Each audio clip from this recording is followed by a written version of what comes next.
Welcome to Growing Up Beverly Hills. I'm Stacy. And I'm David.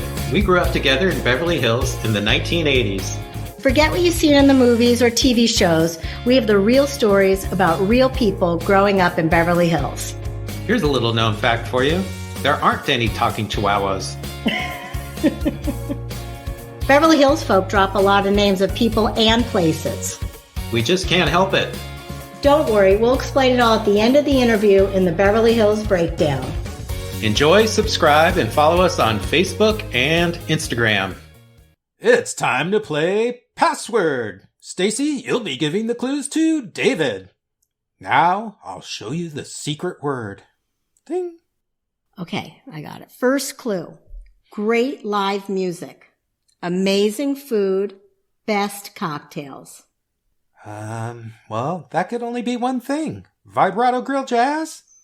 That's right! Everyone wins at Vibrato Grill Jazz. Stacy, tell them what they've won.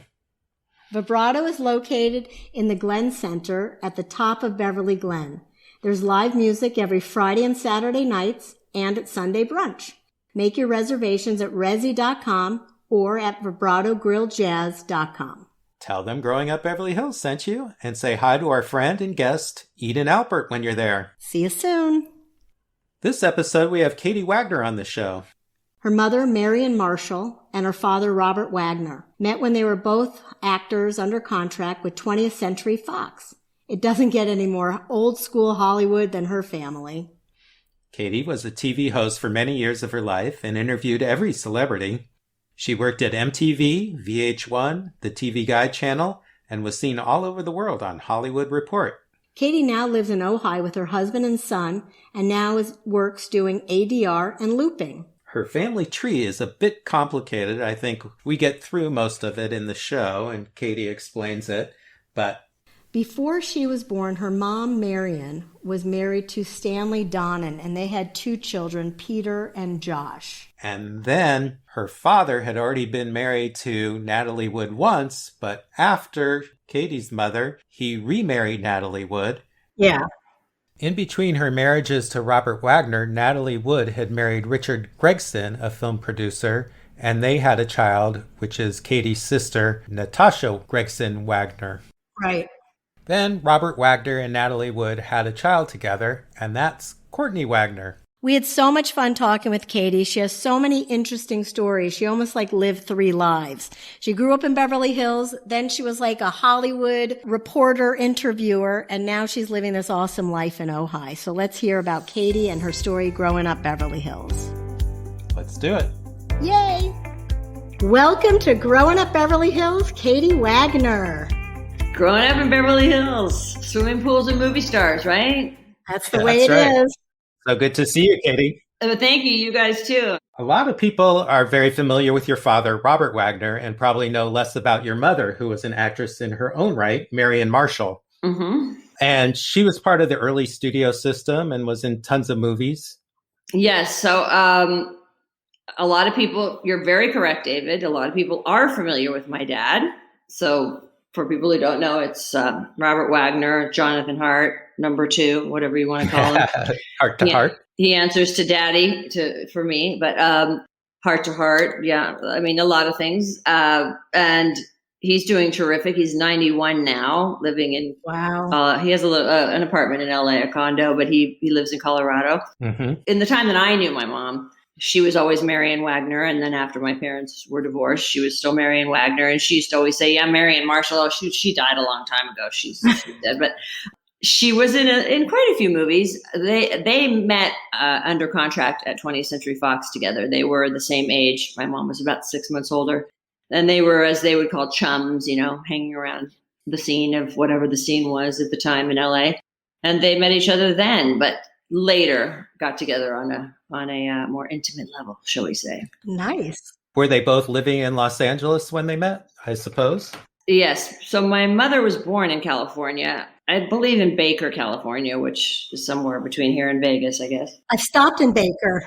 Yeah, Baker's a big stop on the way to Vegas. Her father died very young, very similar age to the age one of my sisters was when we lost Natalie. Her father died when she was about 7, and they lived on Melrose at the time. And her mother was a waitress at Dupar's, and that's how she raised my mother and her brother. Wow. Then, so she, at a very young age was in that area. She went to Melrose Avenue School. She went to Fairfax High School. And we were talking about tennis before we started to roll, where the tennis coach was Jack Hansen, who later went on in Beverly Hills. People always knew about the store Jack's, and he owned the Daisy restaurant, which was also a nightclub and has a lot of Beverly Hills sort of Hollywood history to it. Yeah.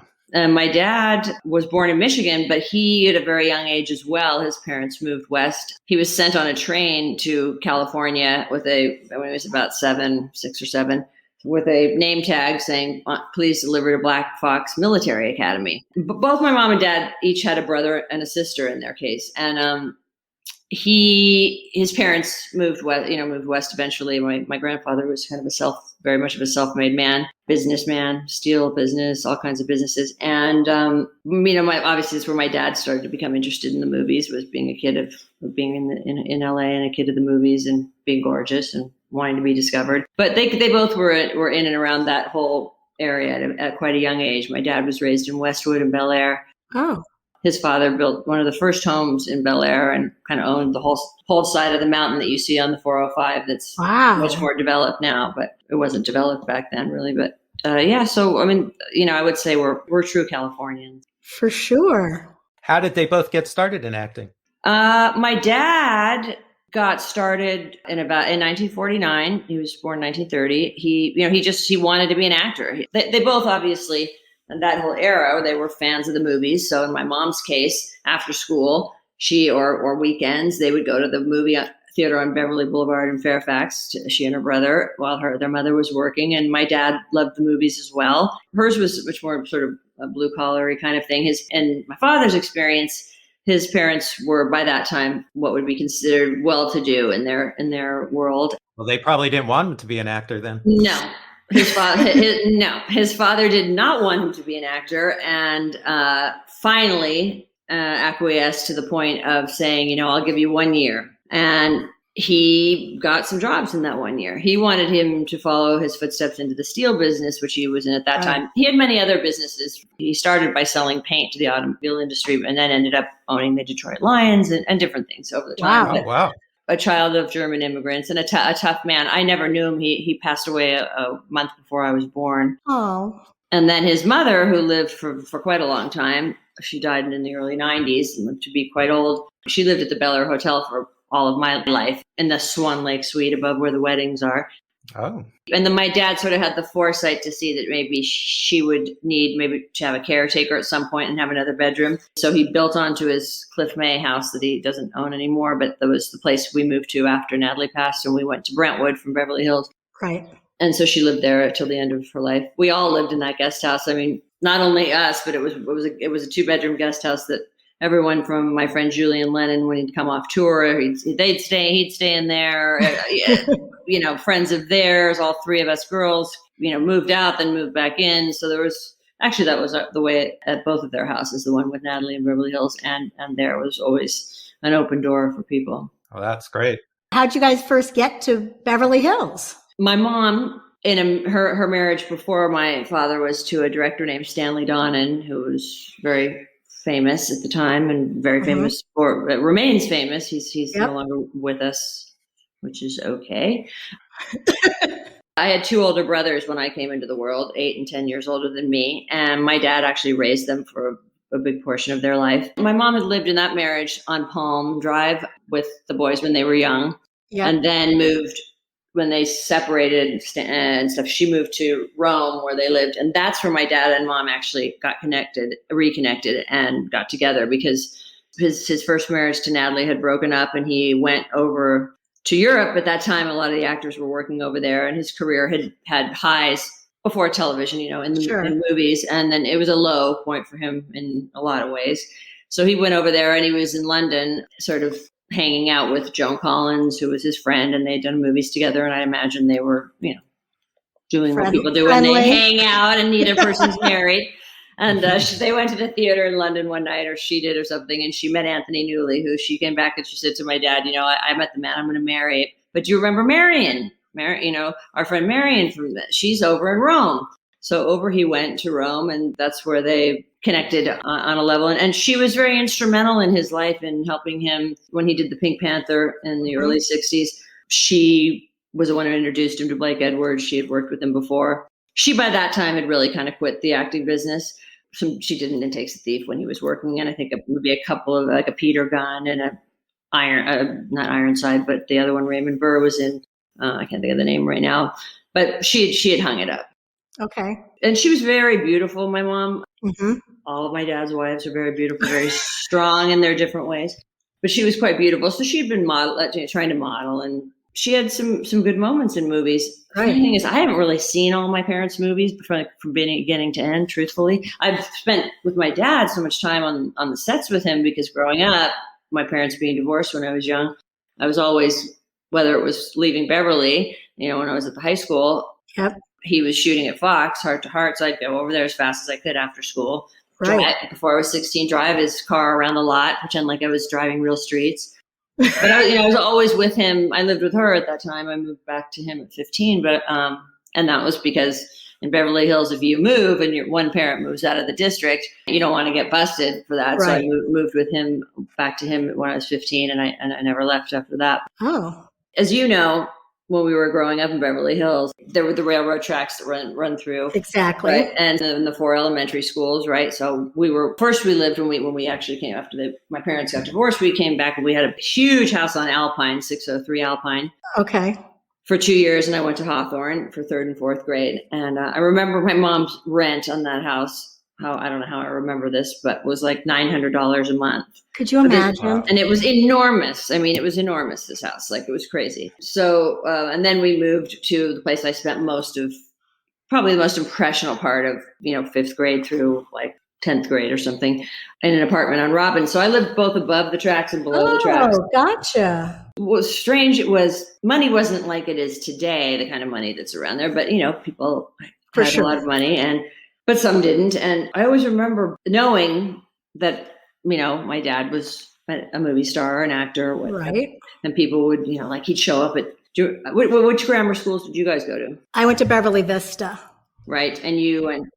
El Rodeo. At El Rodeo, do you remember Irving, the crossing guard? Oh, yeah. The very white-haired crossing guard that was right there.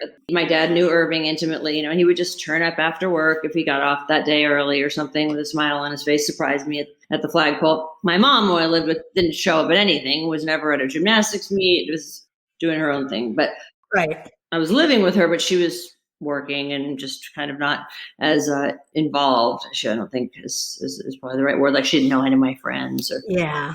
Was that tough to switch elementary schools? I don't know many people who did that. When I was born, we lived in Tarzana. We then moved to Palm Springs when my dad was doing It Takes a Thief, and then they separated, I think, when I was like 6 or something, 6-ish, 7. But we moved up to Beverly Hills, so that was my first introduction to Beverly Hills. Yeah. Everything was impressionable. Moving from a new house to a new house, like with the wonder of it, like where was the phone jack? What room was going to be mine? We didn't move a lot, but yeah. Weirdly, once I went to Hawthorne for 3rd and 4th grade, and I can remember who my teacher was in 3rd grade. No, in 4th grade. I think Mrs. Wong. And I remember she showed a movie my dad was in one time. Oh my God.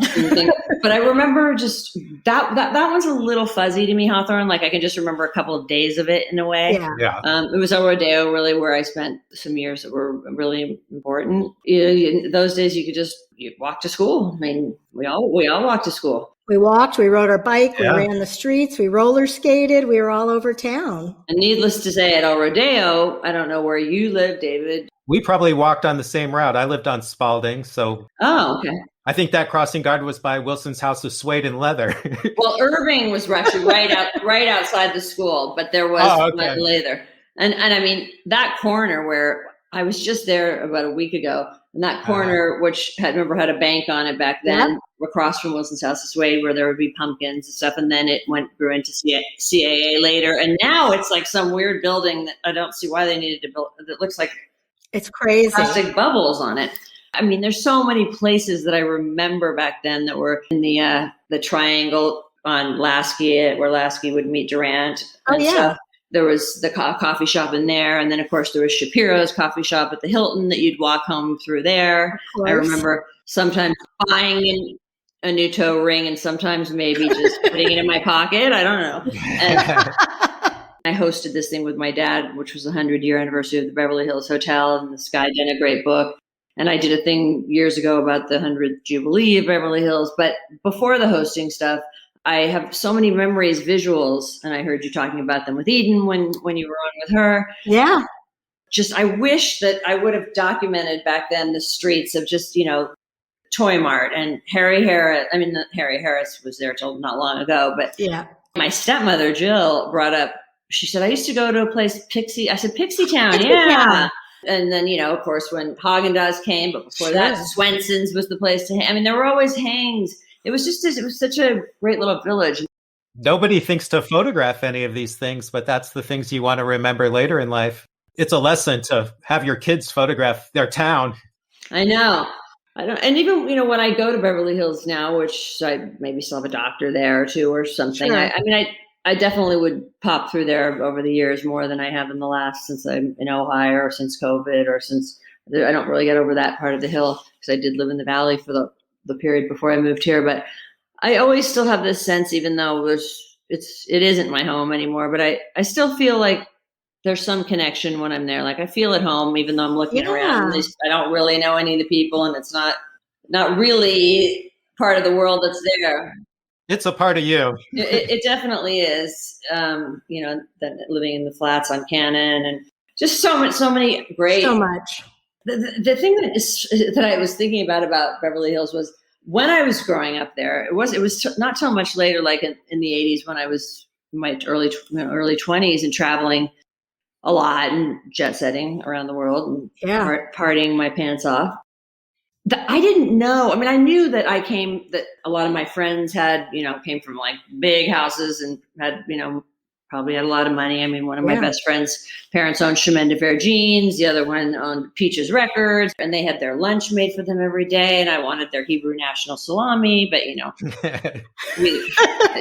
sandwich. But I always had the $1 in my pocket to get for pizza day or whatever it was at the cafeteria. It wasn't like I felt like we had a really special life. And yes, my dad went on to be very successful when he remarried Natalie and before that, but it wasn't. I always felt like, we were special in our own way, and people noticed us, and it was just always, whether we were being taken to Japanese Deer Park or going over to the pony rides or whatever it would have been for fun. People always knew who he was, but also there were people that had so much more than me, which is so stupid to talk about that, because I don't think kids should be having that on their mind, and they certainly have it more on their mind now.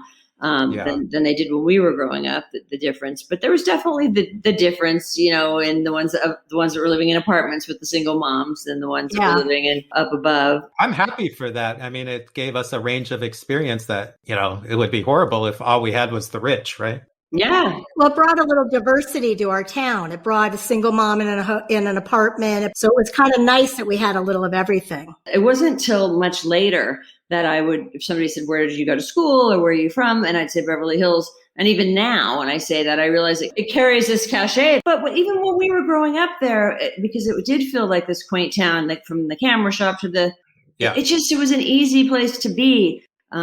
Yes, there was, I guess, excess that came for a lot of people later, certainly growing up. And how you see rich people now is like on Instagram and, renting things they can't afford even, and like hundreds of millions of dollars. We didn't have any attitude like that. Nobody did. No, not at all. I mean, people weren't flying in private planes. No, maybe they had a Rolls Royce and we're like, wow, or, For sure. And of course, and people would also always, when I went on down my TV career, I was saying to my son the other day, basically, it dawned on me, I thought, I got to ask Riley, because in a way, maybe similar to my mother, by the time I met her, that was like another person that she had shelved.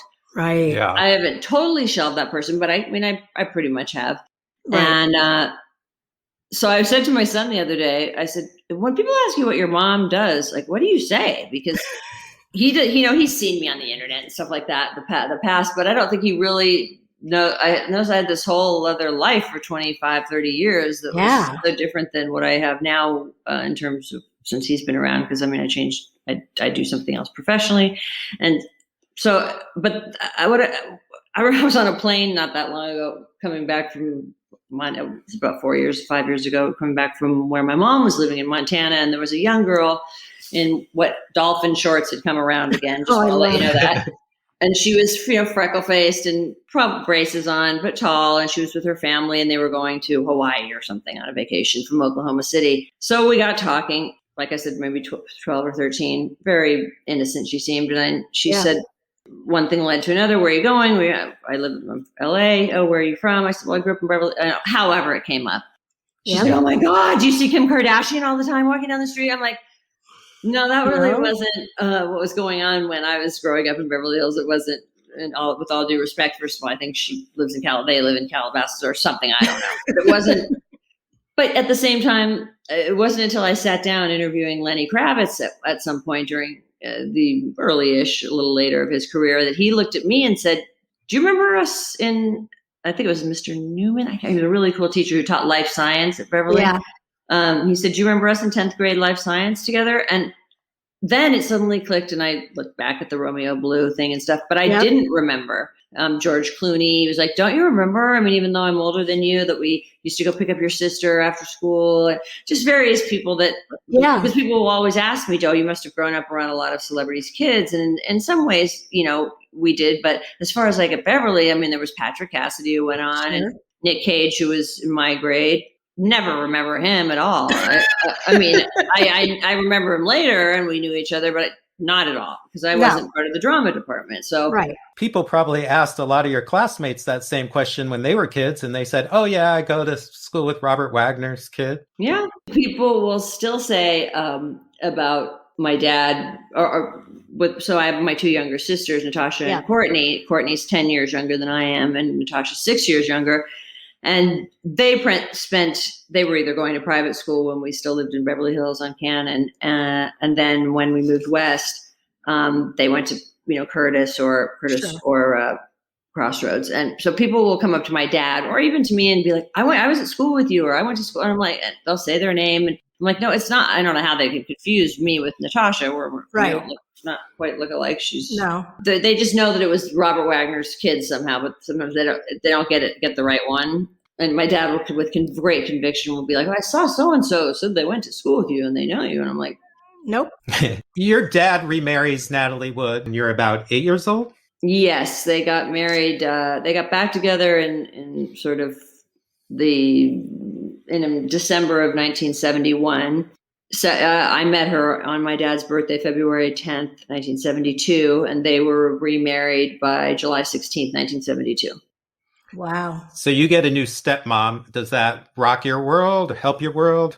So I got my first stepmom in that case. And and I always refer to her as my stepmother. And whereas, I mean, I sometimes will say about Jill, my stepmother, but I've always felt she's Jill or my dad's wife, and no disrespect or anything. It's just now that was Natalie's name, when I talk about her to Natasha and Courtney, they called her mommy. And so wouldn't call her that, but I refer to her as mommy. So you called her Natalie instead of like how Natasha might have called your dad, Daddy Wagner. Yeah. And she doesn't refer to him as Daddy Wagner. She just, when she's talking to him or with us, but to define to other people, even more so when Richard, he passed just a year or two ago, her dad, but more she would say to me like, oh, I talked to Daddy Gregson. Whereas if she says daddy, or a lot of times she'll be like my dad. And I'm like, oh, your dad, you're talking about your dad to me. She'll be talking about RJ, and she'll go, my dad. I'm like, is he our dad or your dad? Right.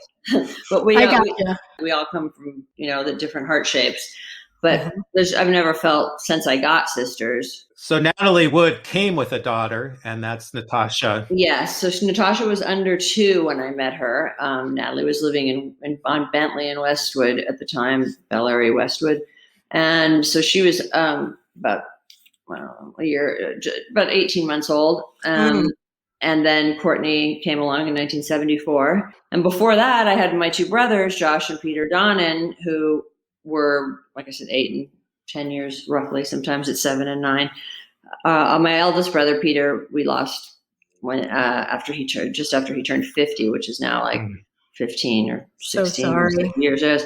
Thank you. Yeah, it was a shock, sudden heart attack. I remember when my dad turned 50 and had a surprise party at the bistro, but I remember talking to him and him feeling a little unsettled about 50. And here I am, like well into my 50s, and my other brother, Josh, is well into his 60s. And now to me, it's so, and that's something too that I think is been pretty trippy for Natasha and Courtney now to their mom. I swear, I think she was, with social media, we've really been able to see how popular she remains. Some of which I think had the silver lining of the negative press and tabloid press over the last almost 40 years now is that she's remained in people know her name. And so she's very popular. And when my sister launched fragrance and different things, brands, and then the documentary recently, I mean, there's all these people out there. And I swear, I think she was more photographed than any other woman ever. I mean, more than Jackie O, more than Princess Diana, more than Marilyn Monroe, because I just see new pictures of her. I'm like, what? We have a lot of I'm stuff, sure, but unbelievable. Which is a beautiful gift for people that lose, parents, especially when they're young, to be able to have all the stuff that lives on. But to be so much older now, they both are than she lived to be. And she was 43, would have been 44. 43 sounded but she was a mature person. She'd had such a full life. She lived a life. Yeah, I mean, she had a very full life. Very full. It was cut short. I'm thinking I'm way older than 43, and never a day in my life have I had my life as together as she did with so many things. She was a very shrewd businesswoman and stuff. But so it was, to answer your question about was it difficult or cool, or whatever. I think David asked about it. I remember being extremely excited by meeting this person who, before I didn't know who she was. I didn't know the magnitude of her stardom at all. Right. I was young. I was not even 8 years old yet. Yeah, you're a little girl. But what I was mesmerized by was that she was so different than my mom. She was so cool because she was younger, but it was the early 70s. And like, I didn't then fit into her like platform, clogs and different shoes. And it was just. She must have had a great closet to raid. Yeah. Oh, I can't even imagine. When we moved to Cannon Drive, I mean, with the second they closed the door to go out for dinner, I was in that closet just every night trying to figure of all the things that they got a lot of things left to them by their mom, and we have a lot of her treasures and stuff. But the one thing that wasn't, because it was just not thought of at that time that she was going to go or whatever, she left her clothes to her sister. And I know those clothes so well. Another place, great place in Beverly Hills was what then she loved all those 70s jeans and 80s ones, was Mr. Mike. And we would go to, it was down on South Beverly Drive, and they had double zipper jeans. It's just, she had a great jean collection that my sisters would have looked so great in her clothes once they grew up. That's a shame. It's water under the bridge, but it is. Because I knew those clothes, because I was always like trying to fit into them by that time, because I was 15, 16, 17 when I moved with them to Cannon Drive. Right. And I really loved living with my dad and Natalie for a change, because they had such much more of a homely situation. And so I didn't think that it bothered my mom too much. I mean, I remember when I said to her, I'd really like to go and live with my dad, because I came back to live with her and she was in West Hollywood by that time. You're 16 by then, so you're a lot older to make that decision. She was living in a little house on Rosewood behind the old CMA building, just between Robertson and Doheny. And I made it only for like a month or two at the beginning of, I think it was 11th grade. And she had to go on another buying trip for her store. She didn't remember that part. And in the latter part of her life, she did have some dementia and stuff. And it was only then that she would say to me often, when you told me you wanted to live with your dad, you left me, you broke my heart.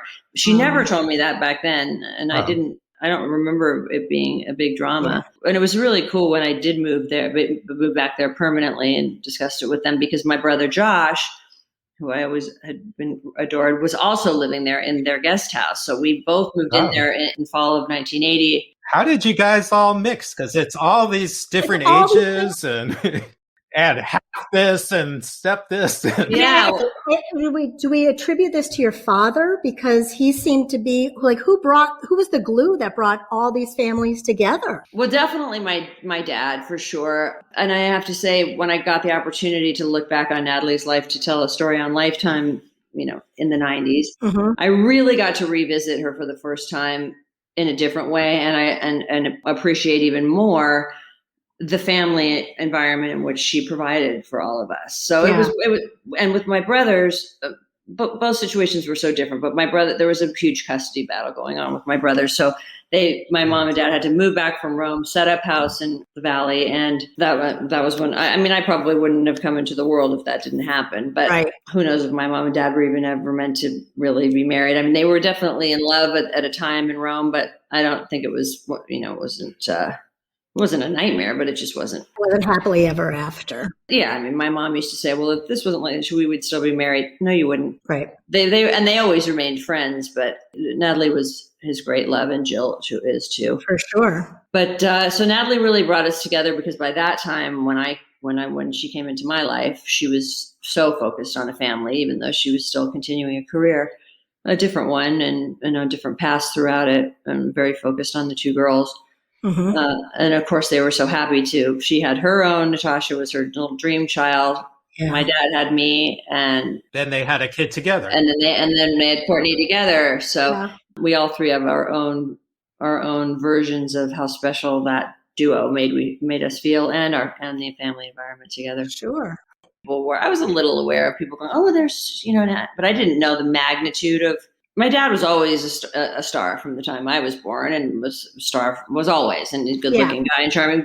But people must have stopped you when you were out at restaurants. Oh yeah, all the time. But I didn't, and I knew the story of them, and I knew that getting back together was a big deal. But at that point, I didn't know, probably till well after she passed away. I mean, the magnitude of her stardom and her whole story, as much as because when you're in a family, that's not what you're discussing, Well, we've even talked on our show with people who had famous families, and they talk about getting excited seeing Natalie Wood in Beverly Hills. Yeah. Yeah. I mean, she was a whole nother level. Yeah. I mean, she was always lunching at La Scala Boutique, or dinner at the Big La Scala, or lunch at the Daisy. I mean, they had their few places that they always were at that time. Much like myself, who was very much a part of like the club scene and the rest, just out on the town, like I said, for years when I could be. In fact, I was texting with a friend who I met in Beverly Hills. She didn't go to Beverly, but Jamie Morse Heidegger, whose family owned Kiehl's Cosmetics, and now she has a skincare line called Retrove, which is amazing. Oh, I'm going to write that down. I was texting her yesterday saying, I've been thinking about you a lot because I'm going to do this podcast, Growing Up in Beverly Hills. And we weren't like great friends or anything, but there was such a moment in time that stands out. This night I was 14. I wrote this to her. I said, I think it must have been the summer of 78. Maybe you had been in boarding school.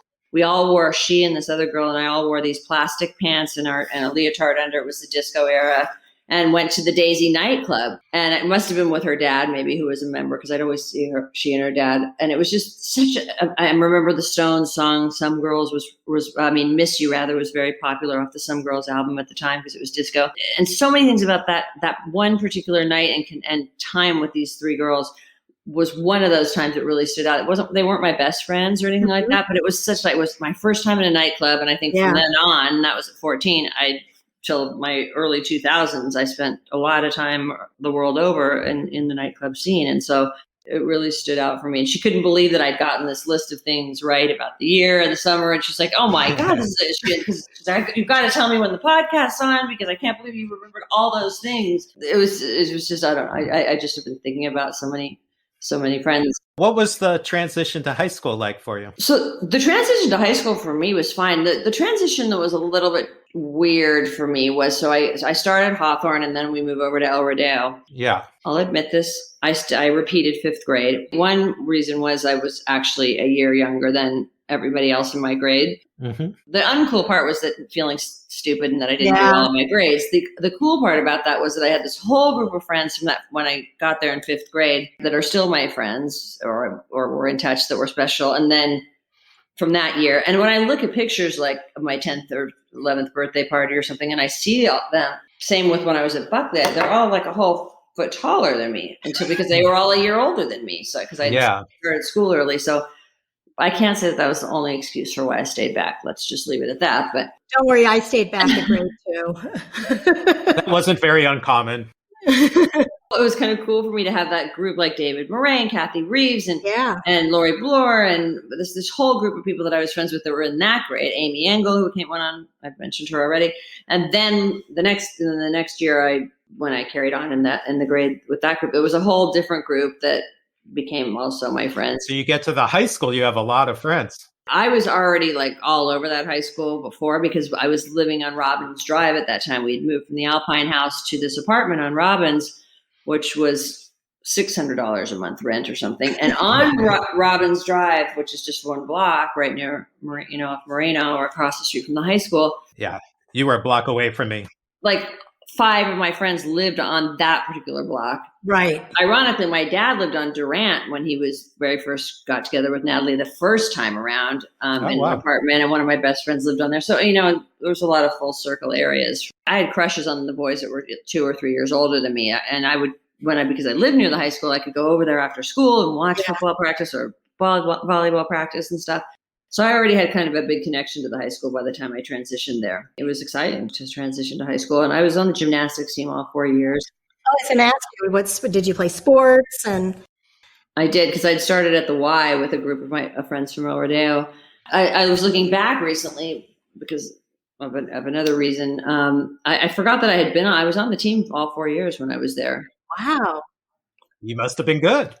I was really good. I was self-conscious about my body. I was really a good vaulter, for example, but having to take off my sweatpants and the leotard and run on but I really was very good at it because I learned to dive early on, and I just loved to flip around, for hours and hours and hours. Oh, that's great. There were a couple girls on there that were really excellent. One who went on to do it afterwards, not to the Olympics or anything like that, but I was good. I don't know if I was an all-arounder that could compete that well at that time, but I definitely loved it a lot. Were there other things that you were into at the high school?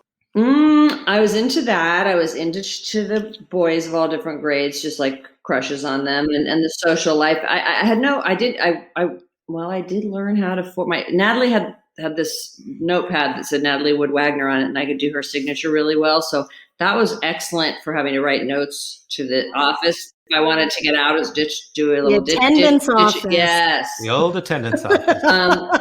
But overall, I wasn't a great student, but I always wanted to go to school. I really loved the social aspect of it and all the different years. Well, I remember you being just super beautiful and popular, so you must have enjoyed it. I remember. Yeah. I don't know if I actually hit my beauty back then yet. But God, you were gorgeous. Oh, you still are. Thank you. Of course, when you think about those moments in school, there's all the different self-conscious moments and stuff. But the kind of fun I was having and the friends I was making and the memories that I have there and are priceless. That's amazing. And each year very different. You're always discovering new things, right, in your teenage years. But it was super. Just the day you get your license, the day you turn 16, that was just the best. And ever. It was such a great place to grow up. It wasn't that wasn't the part of life at all to me I'm sure there was psychological damage done with divorce and all those kinds of things. Yeah. But my experience and the feelings I'm left with growing up there are just great. They're great. It was just beautiful. So much fun and so many different times and ways and stuff and little naughties. Natalie passes away while you're in high school, right? Yeah. It was the beginning of my senior year, and it was when that happened.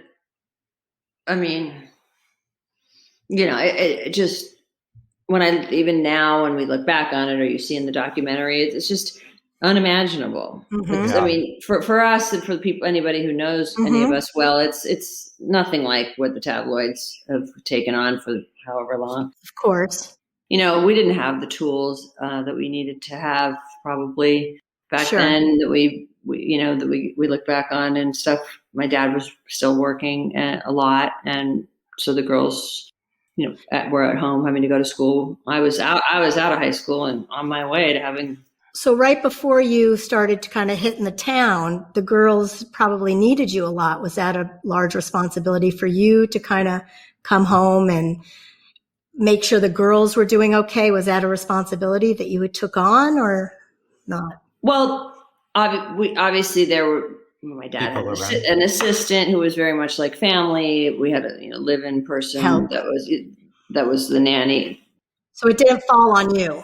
No, not that kind of stuff. Good. I would say that a little bit later after that, and then to my relationship with Natasha began to change into something different. I didn't take on again a motherly role, but right. They sometimes say that I did, but I took on definitely a protective dynamic of them that I wouldn't have probably. Courtney was always, I was always holding her when she was a baby and stuff like that. Whereas Natasha was really her mom's little girl. And we hadn't, even though we'd been sisters for several years by that time, it was a 10-year period that Natalie was in my life, but, we hadn't begun our real bonding until later. Gotcha. What kind of career were you thinking about while you were in high school? Or were you thinking about that at all? So very shortly after high school, I became interested because I had been traveling with my dad and very close to my dad's publicist. I became interested in PR for a while, at like 18, 19, 20. I don't remember thinking what I'd do when I was in high school per se. I was working in retail in Beverly Hills. I mean, at Jag and my mom's store, at Theodore, at different places like that. But I worked in PR for 2 years at Rogers and Cowan at the Cannes Film Festivals, and that kind of got me interested in the entertainment business. And that's when I discovered that I didn't want to continue to do PR, but I did do it. I learned a lot about it then, and but I wanted to do entertainment reporting, not acting. I never really had an acting bug at all. You never did any acting when you were young, and that wasn't an interest of yours? No. I mean, I did a little acting later, like minuscule, and not even like more playing myself or something, but no, never. I mean, I tried for a minute to go to acting class, even though I didn't, because I had kind of had a career on camera, and my dad was like, maybe you should try it. There was no connection for me with acting. Gotcha. So how'd you get your break? I was dating Dweezil Zappa, first of all, at one time when he was... Very cool. I know, I wanted to go to the 20s. He was 17 when we met, and I was 23. And in those days, I didn't think anything of that other than he was shooting a movie at one point, and his mom couldn't go, and I had to sign the thing to be his legal guardian on the movie one day. Oh my God. But I somehow that my son was watching something with him the other day on something about this Jimi Hendrix guitar that he has. So I said I was 17 when I was dating him, and 23. And he's like, Mom, that's illegal. Because in this day and age, it's just not okay. It didn't seem like anything illegal to us. He was mature for his age and whatever. He was on MTV, and I kind of got that kind of bug from him. But I just remember I was talking with my dad a lot about wanting to do what Barbara Walters did, right? Or do what Diane Sawyer did. I wouldn't say I ever got to that point, but there was not so much competition, and the hosting world hadn't opened up like it is now, and for so many reasons. And he took me to this agent that handled newscasters and stuff. And he didn't sign me at that time, but I remember getting invaluable information from him and then just finding an agent for that. And we were at the Old Oak Roadhouse on the West Side. And I guess I was back from Europe or gallivanting somewhere, maybe 23 at this time, 22, I don't know, beginning to be a part of the outside of the Brat Pack and stuff. Mm-hmm. And there was the Brat Pack coin, and then there was all of this group that hung around that group, which was my sort of post Beverly Hills time. And we did this show for an interviewer called Meredith McRae called Born Famous. They asked if my dad and I would be on it because I had somehow become kind of a little bit of an it girl at the time, just in the British papers and stuff. I mean, I would, if it was today and I was that age and things were like that, I would not have ended up an it girl, but it wasn't. You'd have 1 billion followers on Instagram. I mean, I don't think so because, when I look at who became it girls later, like Paris Hilton or Kim Kardashian or people like that. Yeah. Not so much the same but anyway, I was. And like to be the it girl for a moment title that we liked it. It was fun. It was a lot of fun. And sometimes I look, if I find a box or something that's got press clippings in it, I was like, wow, that was really fun. Where is that life? Yeah. And also, I mean, I had access to meeting so many people that were famous. So what was that time of life like for you? It sounds like an incredible, crazy, It fun was wild. time. Tell us about it.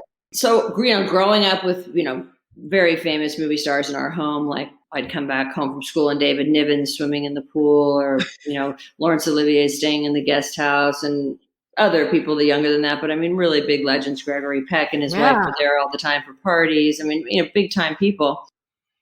And then when I started my whole thing in the early 80s after graduating high school, it was just a blast after blast. I mean, just so much fun, whether it was. It was kind of like you started a party and the party kept going. You were kind of like, you just became like a jet setter for a while. Yeah, kind of. I mean, I was working at Rogers and Cowan, and Melissa Gilbert's mother, Melissa and I are 3 days apart, same age. Melissa Gilbert's mom she's just finishing Little House, and her mom was there because they were representing her, and she later actually went on to marry Warren Cowan. But she said she kind of set Melissa and I up on a blind date to go to a Phil Collins concert, and I showed up at her house in the Valley, and off we went in this limousine, and she hid the earrings she was wearing from her mom. I mean, here's a girl who's making tons of money on a show for like 10 years, and we're 17 or maybe 19 actually. She's taking off the earrings, she's walking from her guest house to the house because she doesn't want her mom to see the earrings she had on, which were like, typical 80s big buttons with a bunch of stuff hanging off of them. And we just began wild times and wild days together. And she was dating Rob Lowe. And so that was my intro. And I knew Judd Nelson because my brother had been an agent handling those guys. So that whole crew that was super fun to be a part of. And then it just went on from there. So you were bopping all around LA? All around LA, New York, London, a lot of London, back and forth to London. I was living there. I lived in Japan for a while. Wow. On tour with, I met Julian Lennon, like I mentioned before, like in 1986. He was your boyfriend, right? Did you date Julian? Really, he was really my friend. We had about a 4-day period where we decided we were going to I did have a crush on him, but he was also my friend. And I remember he was playing the Royal Albert Hall in London, and I flew on the plane with him. And it was like a 4-day, but overall, we were really just friends. Gotcha. And I spent a lot of time with he and his band. I mean, they were in and out of LA a lot, and we were going on tour, and a lot of other really cool people. It was just endless fun of just parties. And so, was it all sex, drugs, and rock and roll? Yeah. I mean, no, I personally didn't find myself in a lot of like crazy, wild sex scenes. Good. Like a lot of people. There's a whole nother part of Hollywood, certain parts that would get a little more crazy, wild and kinky, but definitely wild, fun, rock and roll, partying. And just really, I mean, like I became friends with Grace Jones at a young age, partying in New York. Incredible. When I see Grace, even to this day, it's like, you look at that image and you think, you can't even imagine like you'd be friends with that person, and there we are eating cereal and having sleepovers, and it's not even weird. I actually seen her in person, and she's like, when I was young, and she's like, whoa, this is a person. Oh yeah, I know, it's a trip. I really can't. I mean, I got to meet so many people, and then of course, went on to have a career where I was constantly talking with people. I can't think of many people I didn't meet. So really after the Brat Pack time, then you kind of went back more towards your hosting, where you still got to socialize and go around with everybody. I began my hosting career basically during the Born Famous interview, which was John Kennedy. We were in good company on this show. John Kennedy and his wife, John Kennedy and his mother, JFK Jr. were interviewed on it. And maybe two other, I think a few people that were kind of cool was a parent and a kid talking about each other. And during that interview, Meredith McRae said to me, what do you want to do? What is it you want to do? And I was at a period where it was my early 20s, but I didn't know. I knew I didn't want to do PR anymore. I'd learned what I learned about it, but I knew it wasn't for me. And I said, I want to do what you do. Sound or the guy who was running the video camera at the time remembered that and somehow tracked me down about 6 months later and gave me an opportunity to be part of a Don Misher series, hour special called based on the magazine's M&W. Yeah. And they said, if you can get somebody great to interview, you can have an opportunity. Well, that wasn't hard for you. I mean, it wasn't that easy because I hadn't done anything, Yeah. but Dan Aykroyd and Donna Dixon did it for me. And I interviewed them. No idea what I was doing. My hair was like platinum blonde. I was like talking like, Whatever. yeah, I mean, I never was like super Valley Girl talk, but yeah, definitely like, a loose kind of talk and like not really, totally not having a clue what I was going to do. And then I landed on this because I did that special. And then this channel started called Movie Time, which went on to become E. Right. And I was there for a couple of years. Richard Blade from K-Rock was one of the hosts. Greg Kinnear started there, myself and a few others. And when I went in for that audition, it just so happened that the ABC special was airing that night. Oh. Or the next night or Yeah. something. So after I went and had this meeting and stuff, before I even really knew how to audition for that kind of stuff, I went and had this meeting with the owner of the channel. And right after I was on my way out the door, I said, oh, by the way, I'm on ABC tonight. Well, that was good timing. Yeah, it was. I was glad I said that too. Very cool. That was the beginning of the TV career, which was pretty consistent until 2004 when I left TV Guide Channel. I started with that stuff and went to. I mean, it never blew up my hosting career. Yeah, but it was good and it was consistent. And I did a ton of stuff. You spent some time at MTV, right? Yeah, I did. I was at Have MTV. fun. VH1, mainly filling in on things, getting a chance to do a lot of different shows from Awake on the Wild Side, their morning show, to VJ stuff at night. But they'd fly me back and forth to New York. I launched a few channels, and I really learned how to be an entertainment reporter for this company called Worldwide Entertainment News, which I was out in the field covering everything you could possibly cover. Mm-hmm. But it wasn't on here. It was on all over the world except for here. And I had a Scottish co-host with throw to. And that was where I really learned the most. That I learned that was lifestyles, formerly the rich and famous. And then it was good. I loved it. I miss it in the sense that I love interviewing people. Mm-hmm. I didn't know when I had Riley that I was basically headed for retiring that part of my life. But I kind of gained a lot of weight and breastfed for 2.5 years, and the whole world changed with social media at that time. And I posted a few things after that, but I just didn't really care. I didn't care. I always was about promoting other people. That was Right. unhealthy Hollywood. And so I just didn't jump on that social media bandwagon that became the only way to get work. Yeah.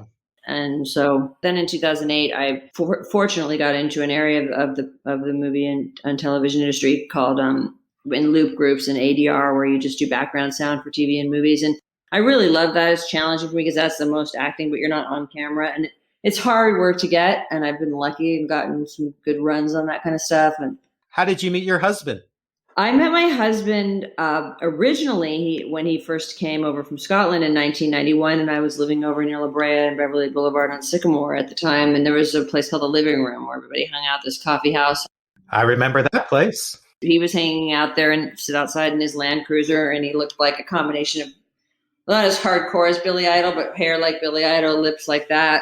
But Billy Idol meets Macaulay Culkin kind of thing. And so I met him then, but it wasn't until in 2004, Julian Lennon was a part of this. I hadn't seen Julian in some years at this time, and he had this opening at a restaurant that was where Bar One used to be on the corner of Sunset near the Hamburger Hamlet, of this sort of Japanese fish. I don't know what it was called, a fish place. It was kind of cool to open there, and he had this party, and I went. And Leif is my husband's name. He was there, and that's where we reconnected. We met each other, and it literally took me about 20 minutes or 30 minutes to remember. Oh my God, you're the young Scottish kid who I used to always say hi to.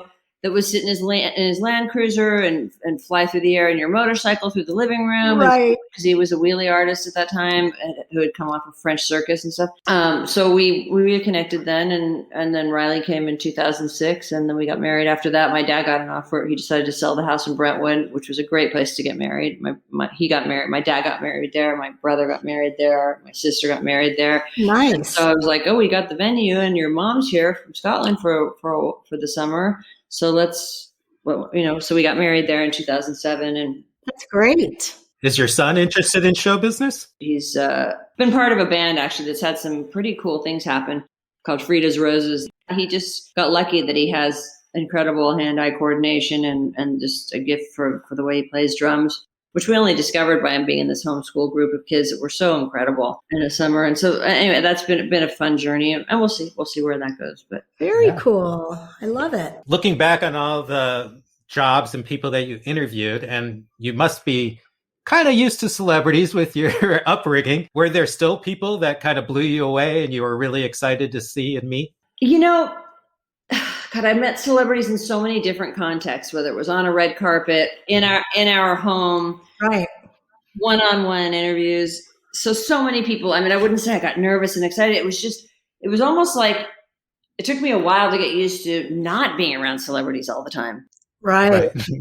I don't see that many celebrities. It's not every night of the week. It's not all the time, but it always was before. And so, the few celebrities that live up here, I don't see them. I'll see them around, but nobody, I don't know them. But it used to be that you just, even if I hadn't met them, you'd be like, hey, I'm Katie. You just would immediately know it, make a friendship, fast friends in some ways. So it was exciting to meet Madonna a few times and be around that. Yeah, be around that scene. And she's cool. I think you pulled out the best one of all. Mick Jagger. I mean, good ones. I mean, I had a few opportunities to be around Mick Jagger, which was kind of surreal because I loved the Rolling Stones. Sitting at Mr. Chow's, having dinner with him, and saying "Pass the noodles, Mick." It was like so strange because you see him on stage, and this man, this small, incredible man's commanding all these people, and then you're back with him on a personal level. I was around him quite a bit actually, and I'm like, that guy knows that guy is his commodity, and he's interested in like how the show went that night. And I mean, he's Mick Jagger regardless, but it's not. Yeah. I had the opportunity just to meet and or be very good friends with, or just befriend a little bit, or have this immediate rapport with people, so many people over such a long period of time, that it was exciting for me. I mean, not in a way. My dad is like, he still has an enthusiasm, or he was a genuine movie fan. That's what drove him to the movies, to want to be an actor. For me, I grew up with it, or I grew up immediately in it. So it wasn't like, oh my God, it was just so norm to me, but it was just also super fun because you're just in and out of wherever you want to be. That's fun, and doing decadent things, and flying on Kevin Costner's plane to the south of France, and just things that were just so flying around Monaco and Princess Stephanie's car. I mean, just fun things that were exciting at the time. Gosh, you have an incredible life, Katie. I made it fun. It was just, I can't say anything more. And then, my day, just so many, the different journey in Beverly Hills from my youth to my, little young teenage. It was just great. I mean, it was just incredible. That wasn't so much about celebrities. That was celebrities at home that were coming. My life went on to be about celebrities every day with work for so many years. But there was always just a comfort level with people like that because, I mean, every personality is different, whether you're a celebrity or not. And sometimes you have chemistry with them and sometimes you don't. So sometimes it was, it was a good day for interviews and sometimes it wasn't. But it's more the people that were I had complicated moments with or I messed up with that stand out in my mind than being super excited by, I don't know. Those things haunt you, and they shouldn't. Yeah. I've waited for the right guest to talk about this with, but I think you're the right guest, and it might take me a bit to explain this, but I think of your dad and your mom both being old school Hollywood and growing up in the studio system. And I think the studio system really taught the actors and everybody there a certain way to act. And I think that kind of permeated Beverly Hills and became like what we know as like the standard way everybody should behave. Like manners almost. Yeah. Oh yeah. I mean, it's just such a different, but for the Hollywood, like that you're talking about my dad or Natalie or Stephanie Powers or just that whole group. I mean, the training that they opportunities that the studios gave them back then, my mom didn't carry on to be a dancer per se, but I mean, she did have to dance in movies. You kind of had to do it all. And it was just a really great time to be in movies, I think, for them. I mean, it was before the beginning of it, and it was during a really super duper time. Yeah, it seemed like a very magical time. And I guess that's the lure, what Hollywood brings to everybody is the time that your family grew up, is that whole allure of Hollywood. So it's amazing to even be part of it at all. Yeah, and then for my dad to start a TV career and amazing. in the time that, which was many years after he'd started his career, but in the 60s for him, and most of my life anyway. It was amazing to be around. And we love first of all, we love your dad. Everybody loves my dad. I mean, who doesn't love your dad? You know, they made TV shows like Everybody Loves Raymond and all this stuff. Everybody loves my dad. Can I call him RJ if I ever meet him? Absolutely. Absolutely. You can call him RJ. You can call him our dad. I mean, really, my friends have relationships with him. He calls them on their birthday. They call and check in on him. So nice. But because he's so well liked and respected. I mean, he's not Marlon Brando actor type, but I mean, he was so liked and well respected and has such great manners and great experience. And I mean, and what a joy it's been for me wherever I go. I mean, not to the market in Ojai, I don't hear this that much, but which is pretty much where I go now.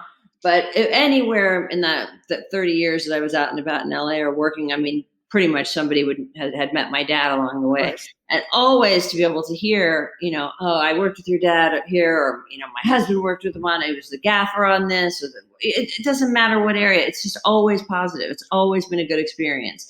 Great as a parent, you know. To think that he's been made out to be this tabloid monster is just so preposterous because ridiculous. And listen, I understand. I'm tempted to look at other people's gossip. I have to remember if I catch it, if I'm standing there and I want to read about. I mean, I really don't want to read those things, but like I might be interested to draws your attention. Gwen Stefani here and there and stuff. Yeah, I have to remember so much of it's untrue that exactly. Well, we could see that so much just growing up. We've heard so many stories that we know aren't true. Well, unfortunately, that's the original fake news, is all of that. And somehow we're supposed to believe it, but it's not true. And to think that we could have had that they, especially my dad and my sisters, but all of us to experience that monumental tragedy and loss, that, you know, the tabloids went on with that for years, but it took a whole who would have even thought in 2011 it would take on a whole new life that it took on? And I mean, that limited it's like 10 years ago that was. It's been 10 years that it's just horrible. It's just a whole new thing. I mean, I remember because Riley was in kindergarten at the time, and I remember I honestly thought it was like the anniversary edition of West Side Story was coming out or something, right? DVD, and it was coming up on the anniversary of one of her years because she died in 1981. Never in a million years could I have imagined the monster that was about to unfold there. But and like surreal. I remember because I didn't want my son to pick up something weird or have all the networks took it on because it's a bunch of free footage they don't have to pay for because it's all news footage. Right. But it just and then they realized they had viewers. So because you always know if you see people on the cover of tabloids, whoever they are, there's the top 10 from Princess Diana, JFK Jr., you name it, back in the day, to Gwen and Blake now, or you know Brad and Jennifer Aniston or whatever it is. If they're on the cover, they're selling papers. So it was like that story would just be. It wouldn't always be like a cover story, but it was just always pop up in some heinous way or another. And then it just took on a whole new life. It was like just unimaginable that actually there's a group of people from that period that. Again, the silver lining is Natalie's a household name, which is terrific because her movies stand up. And when Natasha launched the fragrance that she created in her mom's name, I mean, she got the cover of People magazine with this huge story inside, The Untold Story. I was like, oh my God, this is genius, The Untold Story, because it's the untold story about the fragrance. But they just, you know, the magazine was clever enough to take the piss out of what the tabloids have done for so many years. But it is a little surreal when people actually use the M word with regard to my dad. I won't even say the word. No, don't. Yeah, let's just say it's the word they use in the beginning of the title sequence of Heart to Heart. But you go along on the ticker on the TV when it was like, oh my God. And that was a totally different time, social media wise too, but really strange. It's just hard, to have your family have to keep going through a trauma and then re-traumatize. I mean, it's just overwhelming, and they don't leave you alone, and it's just horrible. For us, again, we all know what we know, and of course, we get through it. But I mean, is it my dad's favorite day of hearing that stuff? He doesn't obviously read any of that stuff, but somebody always calls up and has to say something. Always. It's it's not a pleasant reminder, but with the bad comes the good. So it's Well, we love hearing all your fun, good stuff, Katie. There was a lot of fun times. You guys watched the documentary and enjoyed that? Very much so. We did. Yeah, it was great. Yeah. And the book and, you know, a little bit of our research. So it was just incredible learning about you guys. And I took away a lot of love from your family. And that's what I hold on to. I really thought it was incredible. Yeah, Natasha's book, what she wrote was a really wonderful mother-daughter story, especially for people that lose their mothers. And then the picture book that was done a few years before that. I find myself opening that one up if I see a movie of hers, and I really haven't seen a lot of their movies from beginning to end. I've seen some of the big ones, but I have a friend who's like, "Oh, did you your dad's movie?" She's like, "Have you seen it?" I'm like, "No, I haven't. I've never even watched it." Well, they're great movies. Get on it. My kids won't even listen to my podcast, so. I mean, I haven't seen all my mother's movies. I just like from beginning to end. You know, I've seen the clips and stuff, but of course, you should watch them with your son. I know. Or are we going to sit Riley down and have him watch everything about the whole family? There's too many. There's too many. He's not even. He just like he doesn't even. He could care less. I mean, of course he's seen some and he knows that No is famous, but he's seen Austin Powers and a few things. But isn't that what's so cool that your dad's career is even relevant to us, to the young, like your kids, my kids? I think that's so cool. Well, what was very strange for me was there's a period, and I'm trying to think what age group it is now, but before Austin Powers and after Heart to Heart, of people maybe for about 5 years. And at that time, the studio execs were becoming younger and younger and younger and stuff. That actually, it's weird for me when people well, of course, now that he's older and there's another generation of people that may not know him because it's not Austin Powers, but it's weird that people don't when they don't know him, because I've always been used to people knowing who he is, even if you just say his name. Yeah. That if actually I'm like, whoa. That's really weird. That's because, and that will eventually be like that because, you know, not everybody is, that's what's incredible about Natalie. I mean, it's not only because she passed away at that certain time, but it's with all the fans that are out there and that have, because there's been a resurgence a little bit for all different reasons, that just how many fans, I mean, a lot of people are forgotten that are as big as stars as that. I mean, I don't even think Elizabeth Taylor's someone who paid people. No way. Not like Natalie Wood.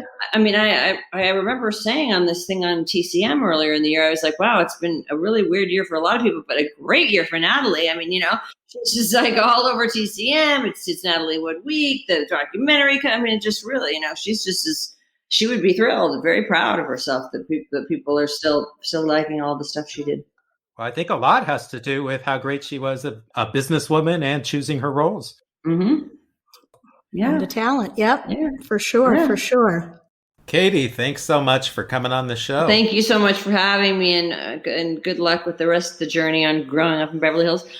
Katie, your life is incredible. Your journey is incredible. We're so honored to have you today, and just seeing you from school till now. And it was just a pleasure having you speak with us. Thank you so much. Bye, Katie. Bye. Bye, you guys. Take care. Take care. Thanks. It's the breakdown, David. It is. What do we have today to break down?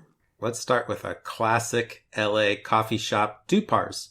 Oh, yeah. Dupar's, one of my favorites. It was opened in 1938, and it was a chain around Los Angeles. They were very famous for their pies and pancakes. And actually, the one in Farmers Market is still around today. And we love Dupar's. You can still enjoy breakfast there. And a hot cup of coffee. Katie's grandmother was a waitress there. She sure was. Another restaurant is the Daisy, which started as a restaurant and became a hot night spot. It was actually kind of cool because it bloomed in 1962 and is one of the very first only members, you had to pay to join, members only discos. And it was a hot rockin' spot by night.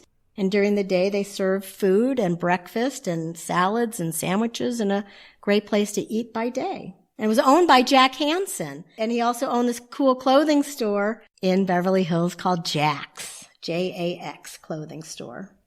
Yeah, Jack Hansen sounds like a really interesting guy. According to Katie, he taught tennis, but he also played some minor league baseball. I wonder how he became such a success.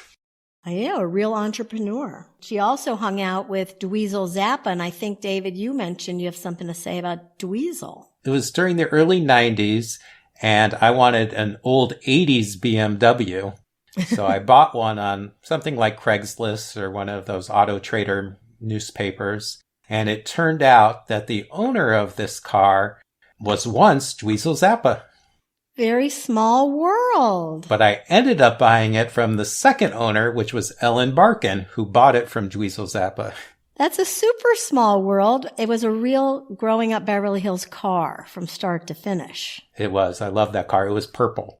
Oh, very cool. And you also have another thing in common that Katie mentioned was the living room, which is another place that you frequented as well. Yeah, in my 20s, I lived kind of the mid-Wilshire area, and coffee shops were kind of getting cool. It wasn't just all bars. People were starting to hang out. There was Insomnia and the living room, which were two big hangouts. And the living room was right around the corner from my apartment, so I spent a ton of time there. Very fun, very fun. And she also mentioned that Brat Pack, and they were the people in the 80s like Rob Lowe and Demi Moore and Judd Nelson and all these cool Hollywood people that were actors. And they've forgotten the Brat Pack? I don't know, but Katie hung out with them, so that's super cool. She was friends with them and kind of Brat Packed around the world. I thought that was very cool. That's the coolest. Everybody would have wanted to be a member of the Brat Pack. Yeah, exactly. So Katie was, and we can break that down. Yeah. We just did. Some of the people in Katie's family tree are, even though they're very famous, aren't as well known as, let's say, her father. One is Stanley Donen, who was married to her mother before her mother married Katie's dad, Robert, or as I like to say, RJ. I got permission. You did. Stanley Donen was a big director. He started off as a choreographer and then did movies like Singing in the Rain and Funny Face. And then Natalie Wood was married in between the two times she was married to Robert Wagner to Richard Gregson. And he was a big-time talent agent and a film producer. And the two of them produced Katie's sister, Natasha Gregson Wagner, a great actress herself. During the episode, you'll hear us referring to a book and a movie. And those are two projects that her sister, Natasha Gregson Wagner, did. And the book is More Than Love, which is really kind of a love letter from Natasha to her mother, Natalie. The movie's really great, and that's Natalie Wood, What Remains Behind, and that's a great documentary that you can see now on HBO. Quite incredible to learn a lot more about Natalie Wood and Katie Wagner's life and the life of all her sisters and Robert Wagner. Just incredible family story and lots of amazing information. Well, thank you all for listening. Remember to eat at Vibrato Grill Jazz. I know I'm going there again soon. Just love it. We are going to go there soon. We're going to have a cocktail and we're going to have a lot more fun at Vibrato Grill. And it was so much fun talking to Katie. We had so much fun with this episode and hope you all enjoy. We'll see you soon. Remember to like, subscribe, give us ratings, talk to us on Facebook and Instagram. Follow us everywhere. We love you. Bye. Bye. So suicide has personally affected my life, and we like to mention at the end of our show that there is help for everybody out there. You know, I think everybody's going through a tough time now, and we don't want anybody to take their lives. Especially during this COVID situation, we've all been experiencing depression and hard times. Things can always get better. Everything bad now can get better.